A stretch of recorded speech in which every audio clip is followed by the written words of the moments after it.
Pourquoi et comment faire des sauvegardes pour des particuliers? Et si vous perdiez toutes vos photos, vos vidéos et vos documents importants en un clic? Ça fait peur, non? Aujourd'hui, on va parler d'une solution simple pour éviter ça, les sauvegardes externes.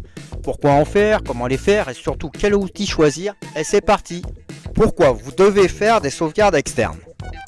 Pour protéger vos données contre les pertes, les pannes de disque dur ou de SSD peuvent survenir à tout moment, souvent sans prévenir.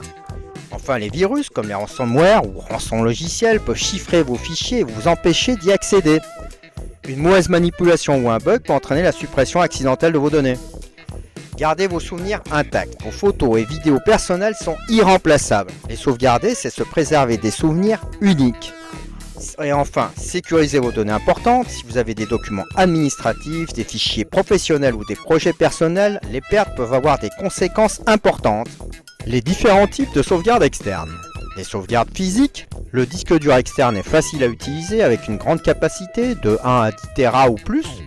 Il se connecte généralement avec un connecteur USB. L'avantage du disque externe est de pouvoir le mettre dans un coffre et surtout de le débrancher de l'ordinateur. Les rançons logiciels ou virus ne pourront pas le corrompre tant qu'il est éteint et débranché. La clé USB est idéale pour les petits volumes de données comme les documents importants à avoir sur soi. Elle est plus utilisée pour transférer des documents.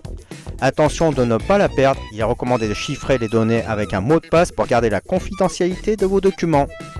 Enfin, il y a le NAS, Network Attached Storage. C'est une solution avec un ou plusieurs disques connectés qui permet de sauvegarder et d'accéder à vos fichiers depuis plusieurs appareils par le réseau. C'est pratique quand on a plusieurs appareils dans la maison à sauvegarder. La contrepartie est que cet espace de stockage de fichiers reste accessible sur un réseau potentiellement piratable. Il faut donc mettre à jour le système sur son NAS régulièrement.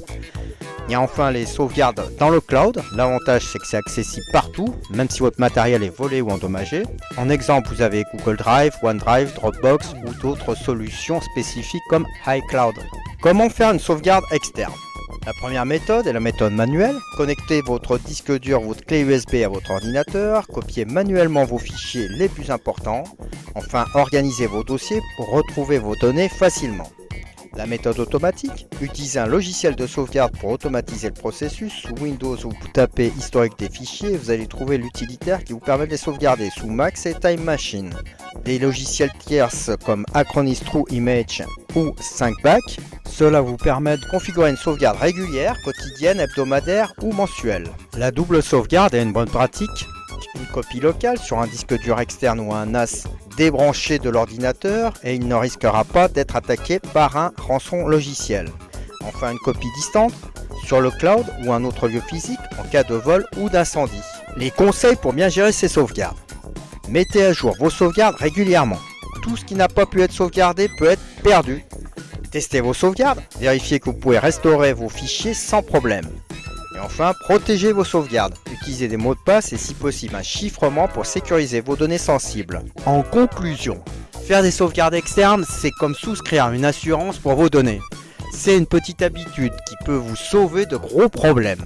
Alors prenez le temps de configurer vos sauvegardes dès aujourd'hui. Et si cette vidéo vous a aidé, n'oubliez pas de laisser un pouce bleu et de vous abonner pour plus de conseils pratiques. À bientôt! Merci d'avoir suivi cette vidéo. Si vous avez aimé, n'hésitez pas à liker et à vous abonner pour en savoir plus sur les technologies qui façonnent notre avenir.